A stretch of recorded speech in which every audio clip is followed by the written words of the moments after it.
Okay, thanks again for staying with us on the show, TMI. Lovely Thursday morning. It's still build up to the 2023 elections. Of course, what is topical now is the party primaries from which candidates have started emerging. Over the weekend, it was the PDP that was really there in terms of the conduct of primaries in Edo State and several other places. Well, as always the case, some are celebrating, others are licking their wounds, others are trying to explore the best option possible to seek redress where necessary. This weekend, between now and Monday actually, the APC will also embark on their primaries to pick candidates. But let's get to meet our panelists in the studio. Thank God both of them are lawyers. Let me thank very especially Barrister St. Michael Guage. Is also a human rights lawyer. Thank you for joining us on the program. Thank you so much. It's my pleasure here this morning. Barrister Sonny Daudu is a constitutional lawyer, public affairs commentator, as well as a notary public. Thank you for joining us on the program. Thank you very much. Okay, let's begin from home, because they say charity begins at home. The PDP conducted its primaries, last week leading to the weekend. The results have started coming forth. But what is quite interesting, it's always the case, is that A is claiming this, B is claiming that. Perhaps ultimately it will get to court. But some say there's an undercurrent that led to where we are now with these primaries. The Electoral Act Section 84, subsection 12.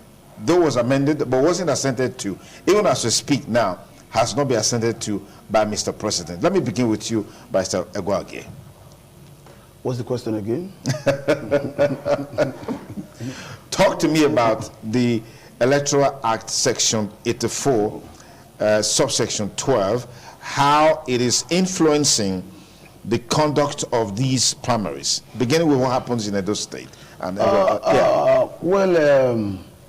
Section 84, sub 12, the amendment is not necessarily, what is, affecting or impacting negatively on the political activities, in Edo State, based on the fact that before the said section was amended, there was already what I call political parallelism, operating within the Edo State, within the Edo political space, as it relates to PDP. We have two factions within the PDP, one led by the governor himself and the other led by Dan Obi, the national vice chairman of the party. As it is, we are aware that several efforts were made, to reconcile the feuding parties or factions. The latest being the Samuel Tom-led reconciliatory committee that came down to Edo State, to harmonize the political interests of the feuding political warriors and actors. However, that reconciliation never saw the light of the day. Yeah. And so they went into these political war fronts with a divided house. So what played out is that we had the parallel primaries taking place at different venue, at different time, at different locations, to the extent that different candidates are emerging depending on which of the faction you belong to. A friend of mine, before I set out for activity this morning, told me that the song that is most appropriate for PDP at the moment is everything a double double. Now double, because what we have at the moment is double. Okay. So what has transpired, is pari material in all force. with the prelude of activities that took place in Zamfara State, leading, to the judgment that was delivered in the case of APC, versus Marafa. Except that, the courts, in considering, the issues as to determining, the validity or otherwise of the candidacy of, or the validity of the faction or the process or the candidate that emerged from the process, the court will be, using a different, law. Okay. All right. Barrister Daudu, let's get your perspectives on how the primaries played out in the state and then the feedbacks here so far. Well, thank you very much. I will situate the issues flowing from the Electoral Act itself. First, it is not the issue of Section 84 sub 12. That has not been amended. It has remained the law, which of course banned political appointees from participating in party primaries and conventions. So the law is still there, it's not sought to be amended. What is sought to be amended, which to me I will attribute to the current issues or problems bedeviling political party, is Section 84 sub 8 of the Constitution. Of the Electoral Act, okay. Amendment 2022. And again, I think it was also an amendment that was taken, not well articulated by the National Assembly, because there was no basis for seeking to amend that provision. What was the provision? The provision sought to exempt persons elected under the president, the vice president, members of the National Assembly, houses of assembly, to vote as statutory delegates in party primaries. That provisions or the amendment being sought by the National Assembly was ill-informed. There was no basis for it. That is the reason, that is the major reason why there is problems, especially, for instance, in Edo State, in respect to party primaries. Now, there were now a dichotomy between ad hoc delegates and statutory delegates. So the National Assembly has no business trying to amend that session. Now, the question is that whether those statutory delegates were elected. And the answer is in the affirmative. They were elected. So they become statutory delegates not affected by the provisions of the Act. So ordinarily, without amending the Act, Section 84, they could vote. So because they were elected. They were elected. It's not an issue that they were appointed, because what Section 84 sub 12 affected is those appointed. So if in legal language, the express mention of one, once it does specifically mention a particular category of person, it excludes any other person not mentioned.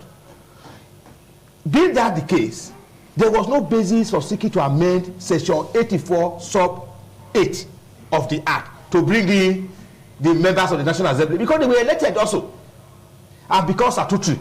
So there is no basis of making an exception for them. Now, while that scenario was still ongoing, trying to amend, they have done the amendment by the National Assembly, send it to the President for assent. The President yet to assent to the bill.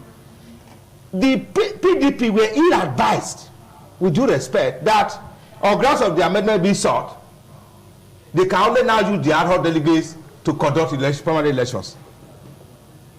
It was a hasty conclusion.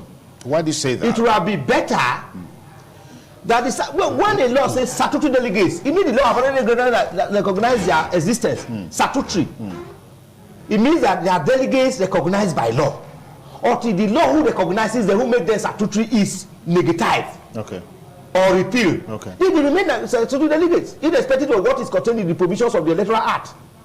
Because even the Constitution does not stop people who are statutory delegates from voting. The Constitution allows everybody to vote, except that the new amendment says if you are a political appointee, you cannot also vote.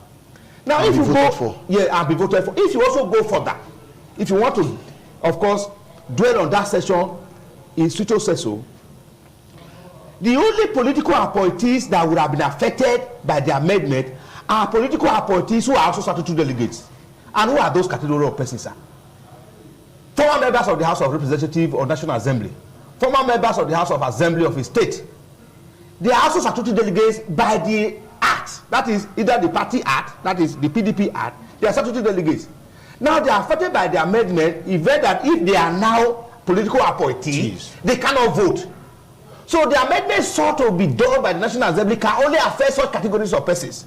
So if I'm a former member of the House of Assembly and I'm now appointed as a special advisor to the governor, I cannot vote, even though I'm a statutory delegate.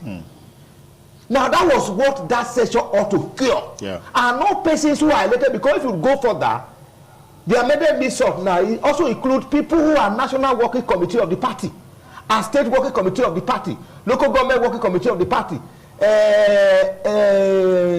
World Working Committee of the party. No, because those persons were elected, they are qualified to vote by the extant law, whether amendment or no amended. They are qualified to vote. But being ill-advised, the party decided to use ad hoc delegates. Now, what is the effect? What is the net effect? The net effect of using ad hoc delegates is that it has defeated the tenets of democratic representation.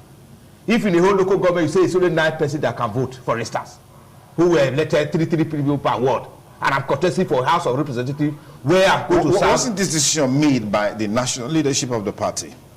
No. Isn't this an intra-party affair? No. An internal affair of the party? It is not. Okay. It is not. That is the mistake that is being made now by PDP.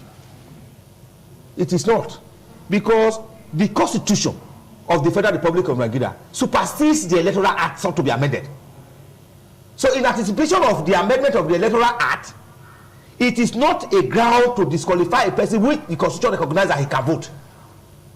If the Constitution says you can vote, for instance, if you also look at Section 84, some persons are telling people who are in public service now they should resign. No! If you stop any candidate on ground that is a public servant and he has not resigned from this, it will no longer be an internal party. If a political party now disqualifies a candidate on grounds that he didn't resign his appointment before primaries, yes, it cannot be regarded as a party affair, because the Constitution says 30 days to election, and the election in question is the general election, not a party primaries that is an internal affair of a political party. Okay. Cannot be regarded as the party, as the election that the Constitution contemplates. It's a general election to which people will participate, not internal affair. Because the reason is that in a party primaries, you may decide not to even do a party primaries and deal to a consensus. At what then will you be affected? So political parties now are also following out that scam or mistake of disqualified candidates on grounds that they did not resign their appointment with government before. So if such a matter is taken to court, it will not be a party issue, even though it is the party who did disqualify the candidate. Okay. Such also is what is happening here in the Electoral Act. The Electoral Act that capture the candidate can follow did not say PDP candidates. It didn't say APC candidates. Yeah. So it means it's all political party. Yeah. If it is all political party, it is no longer an internal matter of a political party. Okay. The political party cannot therefore take a decision that will obviate the Electoral Act or that will negative the tenement of the Electoral Act. So what the PDP is doing now or has done is to make a rule or a regulation that will defeat the purpose of the Electoral Act and the Constitution itself. That is what is creating the problem in Edo State. Okay. Now, the two factions, as my brother Edler pointed out, one of them have taken the fact that we are statutory delegates, of course we can vote. There is no law stopping statutory delegates from voting. The other party say no. Our party has said that in view of the amendment be sought not be amended to already, not be accepted to, let us take the ad hoc delegates. How can you use ad hoc delegates to vote in an election where you need to represent a very vast majority of people with 3 persons from a local government or from a ward to represent me? So it does not really make a good choice. So, but the statutory delegates would not have been very, very democratic in a sense too. No, they are already, you see, in terms of the numbers, if you are using numbers. It's not a issue of numbers, sir. If you look at it, the statutory delegates, the election starts from the ward. You are elected from your ward, from the ward to the local government, from the local government to state, from state to national. It gives room for participatory democracy. If, for instance, you just elect, because if you want to even go into details, I don't want to go to details, you will discover that the ad hoc delegates were not elected. By who? Their names were written. I don't want to go into that. Let's leave that apart. For us, they were elected. Let me get Barrister St. Mike here. You see, listening to the analysis of my brother here, yes, he just mentioned one of the the legal trap that the PDP has fallen into. Considering the fact that the Constitution expressly did not prohibit or restrain statutory delegates from participating in a primary. Okay. Because by the express provision of the Electoral Act, even with the one that has been amended, it provides that where you adopt indirect primary as an option, to choose your candidates, it must be done in tandem with the tenet and spirit of democratic representation, in line with your party constitution and the party rules. I take it again. What that means, therefore, is that whatever you are doing should not by any way or by any means violate the spirit and tenet of democracy. Persons must not be excluded or restrained from participating where they do not suffer any legal disability as highlighted or enshrined in the Constitution. That's on the one hand. On the other hand, Section 82, Sub 1 provides that before you even conduct a primary, whether direct, indirect, or by consensus, you must notify the commission. The commission here is INEC. 21 days before that time. And Sub 5 says that where that is not done, whatever that is done in the meeting, in the Congress, in the Congression, or in the primary will be rendered a nullity. Isn't this just observatory on the part of INEC? Again, Section 84, Sub 1 of the amended Electoral Act now provides that when you now decide to conduct such primaries, that such primaries shall be monitored by the commission. When the word shall is used in a law on the Constitution, it means a must. It means it is compulsory. It must. What it means is that such primaries must be monitored. Now, what this new provision sought, to cure is that under the old legal regime, the presence of INEC officials at the venue was mainly ceremonial. Whereas under the new legal regime, the presence of INEC official is participatory. It's not ceremonial. They are part and parcel of the process, such that the non-presence of INEC render the event kangaroo, which will be subject to being nullified. Now, if you now go to sub 13 of Section 84, it says that where the provisions, the express provisions of the Act is not followed, such candidates that emerge from such kangaroo process shall be excluded from the election, will not be allowed to participate in the election in respect of the office in issue.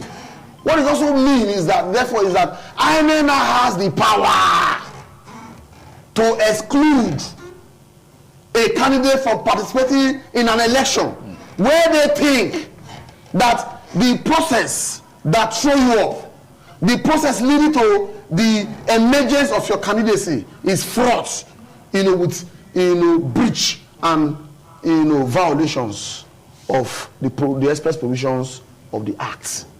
So these are some of the challenges. Okay. Again, is that don't also forget that one of the provisions that is novel under this new Act is that whereas before now both states high courts of the federal capital territory as well as the federal high court had jurisdiction to entertain pre-election matters such as this, but the new legal regime vests exclusive jurisdiction in the high court, and that is why I was laughing when one judgment emanated from our state high court here, mandating the party and INEC, to recognize the result that came, from the shambolic kangaroo, primary that was conducted at the government house. That judgment is a nullity. Okay. It's neither here nor there. All right. Let me get Ambassador Daudu. These amendments appears to constitute more problems than they attempted to solve, or is the problem more with the individuals, the participants, the actors in all of these conversations? Well, first is on two folds. First, the amendment, as I said, was ill-conceived. It's part of the problem that is of course, we see now. The second issue is that the party itself, the PDP, they have a very big problem, because even if the law is sought to be amended and there are no challenges, if a result is not challenged, there is a contestation as to whether or not a process was properly followed. More often than not, the process will be recognized. But currently, what the situation we have in Edo State, especially in Edo State, is the effect that there is no harmonization. If there is harmonization, they can decide to use the ad hoc delegates or decide to use the statutory delegates, and nobody will quarrel over it. Okay. And if there is no quarrel, of course, the process will be monitored by INEC, and the results emanating from there, of course, will become legal. But the situation as it is in Edo State, there will be a contestation as to which of the candidates should be recognized. So, with due respect, it is difficult to say now that in Edo State there are candidates for PDP. It is difficult to say, because I might go to say it is the candidate that emanated through the statutory delegates, or I might now go to say that it is the candidate that emanated from the ad hoc delegate. It will be left, the court must interpret who has emerged. So that's one. Who is the authentic candidate? Yes, that is one. Two, there will be a third force to determine the candidate that they have been determined that has emerged, whether he followed the due process to be emerged. Yes. So even though they have resolved that the person have emerged, yes, there will also be a contestation against him, yes, whether the processes leading to his emergence was valid or proper. If it is not, he will also be excluded. Yes. Or even if he was not excluded, he will be removed from court. So the party is currently in a quagmire, in a notion of delusion. So it is difficult to say now that the party have actually produced candidates, especially in Edo State. In other states, of course, yes, because there is no contestation. There is harmonious relationship, INEC monitor their results, and all of that. Now, if you also go further, because that the PDP itself have not put their hands in order as expected by Nigerians. It is ordinarily a party affair, which people would have believed that it would have deepened eternal democracy within the party. But what do we see? We have situations of maiming, killing, mayhem being unleashed on people over party primaries to elect who can represent you. It shows that the PDP as a party in Nigeria have not put their hands in order. So it is therefore difficult for Nigerians to now entrust their common existence. No, you have to wait till that time. No, I know. Yeah, just explain. When you say it's difficult, no, I said for the fear, people, because it's difficult for the people to entrust we have to wait for the election. Yeah, I know. We are the public. Whatever views we say here is views gathered from what we hear from people. Is view gathered from occasions and events. What is the people saying? From the classroom. Yeah, from the classroom. But they are not empirical. They are not empirical. They are not empirical, but of course they are persuasive. Yeah. They are persuasive enough to determine whether or not it is a party that is ready to take over power of governance. Okay. If you cannot manage your internal affairs, the question is that at the larger society, will you be able to manage the affairs of the people? These are issues that are contested. But for me, let me just land. Yeah. But for me, in the state, especially in Edo State, the issues as to candidates is self-repeated by members of the party who have not been able to put their house in order as to the path to follow. Okay. Mr. Gwagi, you want to say something? Mr. Sonny, yeah. Are you aware that this shambolic display of political parallelism that has been introduced in our political space led to the disruption of proceedings in Court of Appeal in Benin? I don't know if you are aware, where a lawyer was beating black and blue and taken into custody. I don't know if you are aware. It has never happened like this before. The bar has never been this low in the history of Edo State, where armed thugs, where Rottweilers masquerading as vigilantes stormed the hallowed chambers of the courts to disrupt legal proceedings. The bar has never been this low. I am saying this to corroborate the statement of my brother here when he said that the fear, there's palpable fear among the people whether we can entrust our collective patrimony in the hands of these desperados. It is sickening. Okay. It is alarming. It is most despicable. Let me pause and it there. Must be condemned. Let me pause it there as we look at the flip side. I mean, the APC starts its primaries today. As we speak, they're already on the field. I believe the primaries is in full swing. Quickly, what are our expectations? Let me begin with you, Barrister Daudu. Okay, thank you very much. We believe that the PDP have done theirs, and the APC would have learned from the mistakes of... But the PDP still has the presidential primaries to conduct. We will look at that. Yeah. But in respect to these primaries that the APC is conducting now, they have learned, of course, from the mistakes of the PDP. We believe that they are going to correct that. They will not allow such ugly incidents to happen. They will follow the primaries in a manner that will be, of course, recognized by law. I'm also aware that the process is being monitored now by ANEC representatives. We are also aware there are no factions in the state. And candidates who will emerge from there without mighty words will be candidates that will be recognized globally. Without any legal disability.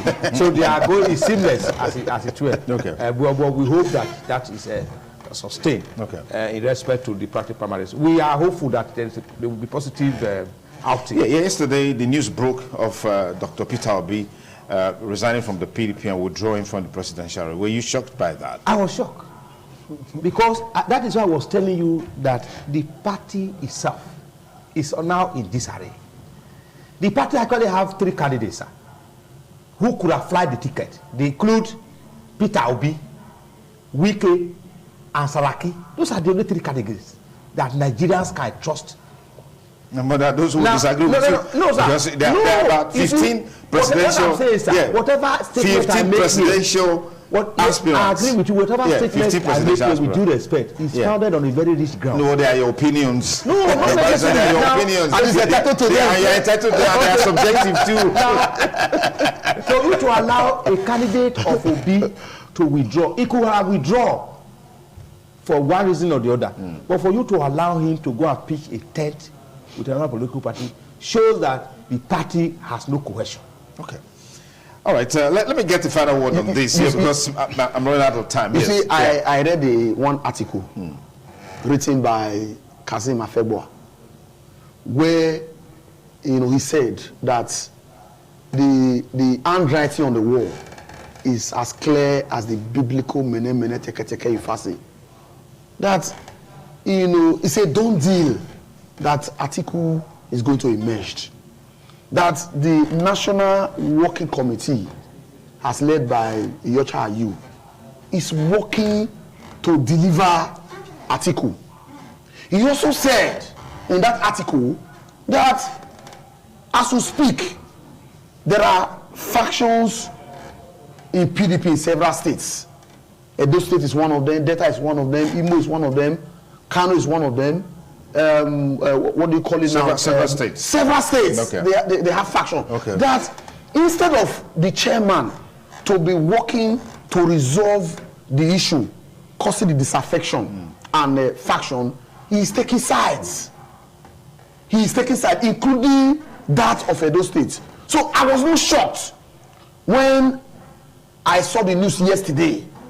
Peter Obi may have sat, look at the whole thing, and realize that it will be a pure waste of time if he carry on with the primary, because it is already a done deal.